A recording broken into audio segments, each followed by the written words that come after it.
Hello friends, welcome back to your channel English text analyst. Friends, आज के আমরা rhetoric নিয়ে আলোচনা করব। আমরা আজকে রেটরিকের মোর অর লেস একটা ডেফিনেশন জানব। সঙ্গে সঙ্গে আমরা ফিগার্স অফ স্পিচ এর ডেফিনেশন জানব এবং ফিগার্স অফ স্পিচের ক্লাসিফিকেশনস আমরা একটা আইডিয়া নেওয়ার চেষ্টা করব। তো ফ্রেন্ডস, হ্যাভ এ লুক নাও। আমরা পড়তে চলেছি ফিগার্স অফ স্পিচ। তবে তার আগে আমাদের যেটা জানা দরকার যে ল্যাঙ্গুয়েজ বা ভাষাকে বেসিক্যালি দুটো ভাগে ভাগ করা হয়। একটা হচ্ছে গ্রামার আর একটা হচ্ছে রেটরিক।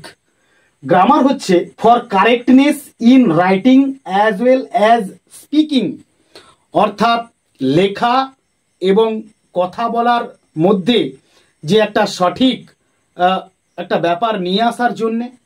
নেক্সট হচ্ছে rhetoric for correctness with embellishment, অর্থাৎ সঠিক করার জন্যে কি না অলঙ্করণ বা ভূষণকে in writing as well as speaking, অর্থাৎ কথাবার্তা বলা এবং লেখায় একটা অলঙ্করণ বা একটা শোভনীয়তা আনবার জন্যে আমরা রেটরিকের ইউসেজ করি।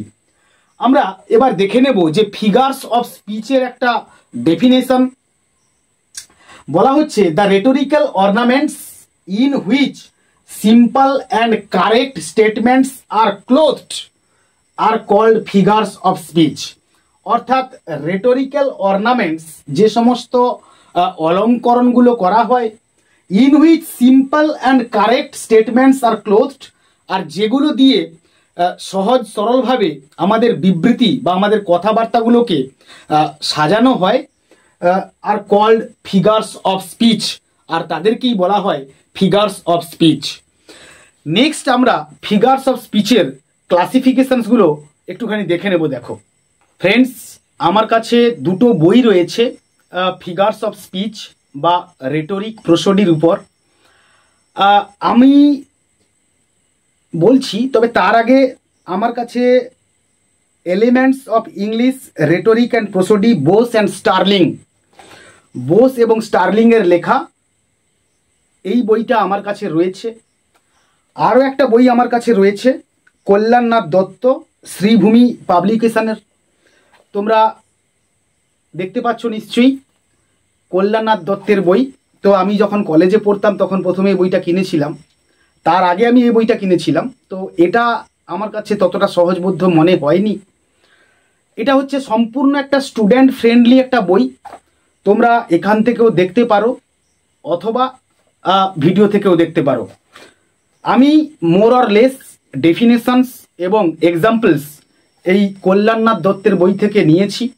তোমরা এই বইটাকেও ফলো করতে পারো। আমরা এইবার চলে আসব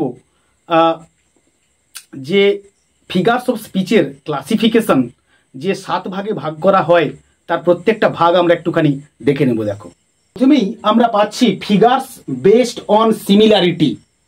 নেক্সট পাচ্ছি figures based on association. Next পাচ্ছি figures based on contrast or difference. Next পাচ্ছি figures based on imagination. Next পাচ্ছি figures based on indirectness.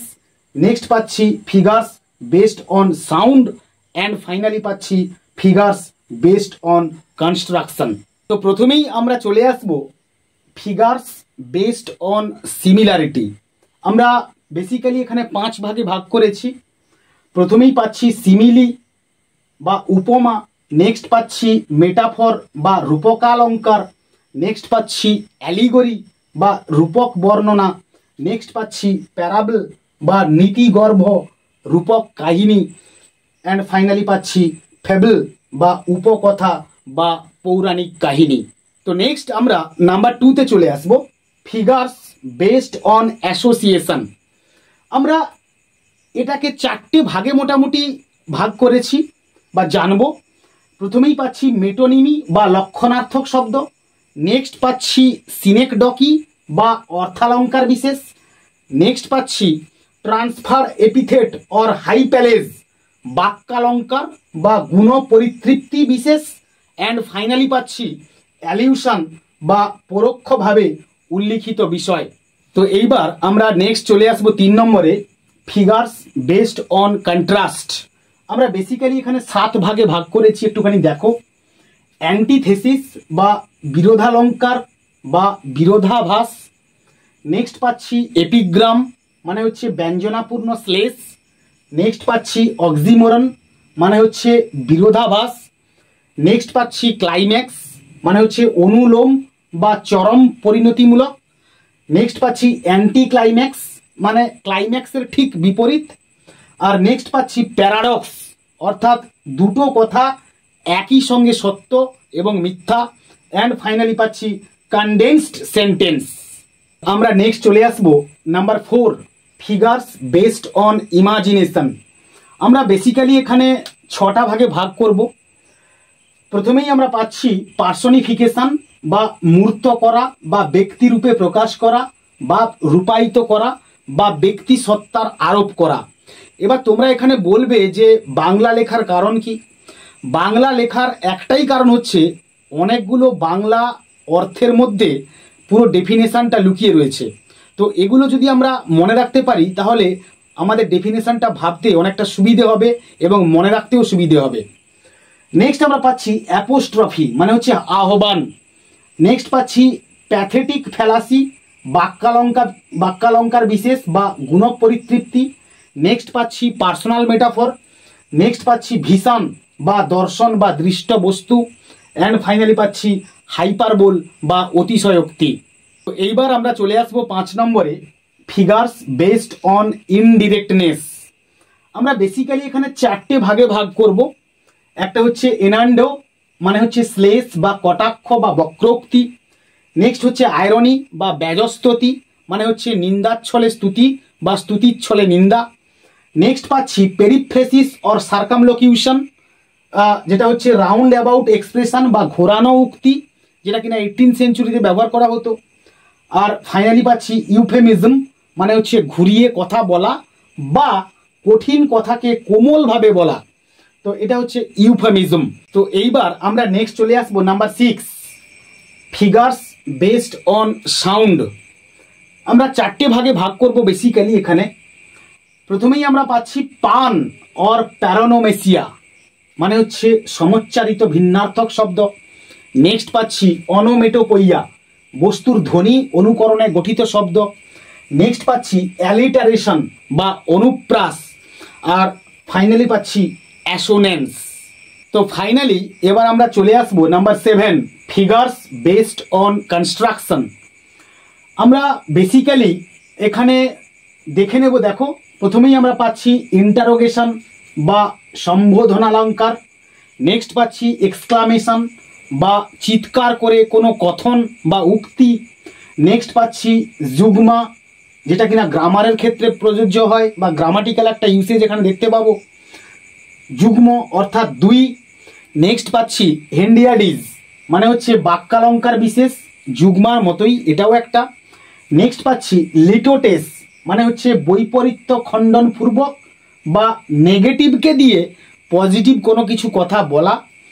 Next পাচ্ছি হাইপারবেটন অর ইনভার্সন, মানে উক্তি জোরালো করবার জন্যে বাক্য মধ্যে স্বাভাবিক শব্দাবলীর স্থান পরিবর্তন, অর্থাৎ এখানে রেগুলার কোনো গ্রামাটিক্যাল প্যাটার্ন আমরা দেখতে পাবো না। নেক্সট পাচ্ছি অ্যাসিনডেটন। নেক্সট পাচ্ছি পলিসিনডেটন, পলি মানে হচ্ছে মেনি বা বহু, অর্থাৎ এখানে মেনি কানেক্টিং কনজাংশন থাকবে। নেক্সট পাচ্ছি চিয়াসমাস বা পরিবৃত্তি অর্থালঙ্কার। নেক্সট পাচ্ছি ইপানাফোরা। অ্যান্ড ফাইনালি পাচ্ছি প্যালিলোজিয়া, যেখানে রিপিটিশন অফ দ্য ওয়ার্ড বা একই শব্দের পুনরাবৃত্তি আমরা লক্ষ্য করব। তো এইবার আমরা এই সমস্ত ফিগার্স অফ স্পিচের ডেফিনেশন, ফিচার্স এবং তার এক্সাম্পলস নিয়ে আলোচনা করব। আমরা প্রথমেই দেখব simile. In a simile an explicit comparison is made between two unallied things or ideas. আমরা একটুখানি ফিচার্স দেখে নেব যে আমরা এটাকে সিমিলি বলে জানবো বা চিনবো কিভাবে। আমরা দেখব ওই সেন্টেন্সের মধ্যে লাইক, অ্যাজ ইত্যাদি বা প্রভৃতি কথাগুলো থাকবে। আমরা এক্সাম্পলসে আসবো। red as a rose is she. Next, her locks were yellow as gold. Next, I wandered lonely as a cloud. And finally, to follow knowledge like a sinking star. প্রত্যেকটাতে দেখো হয় as অথবা লাইক কথাটি রয়েছে, তো সে কারণেই আমরা এটাকে সিমিলি হিসেবে জাজ করব। তো এইবার আমরা নেক্সট চলে আসবো, দেখো মেটাফর।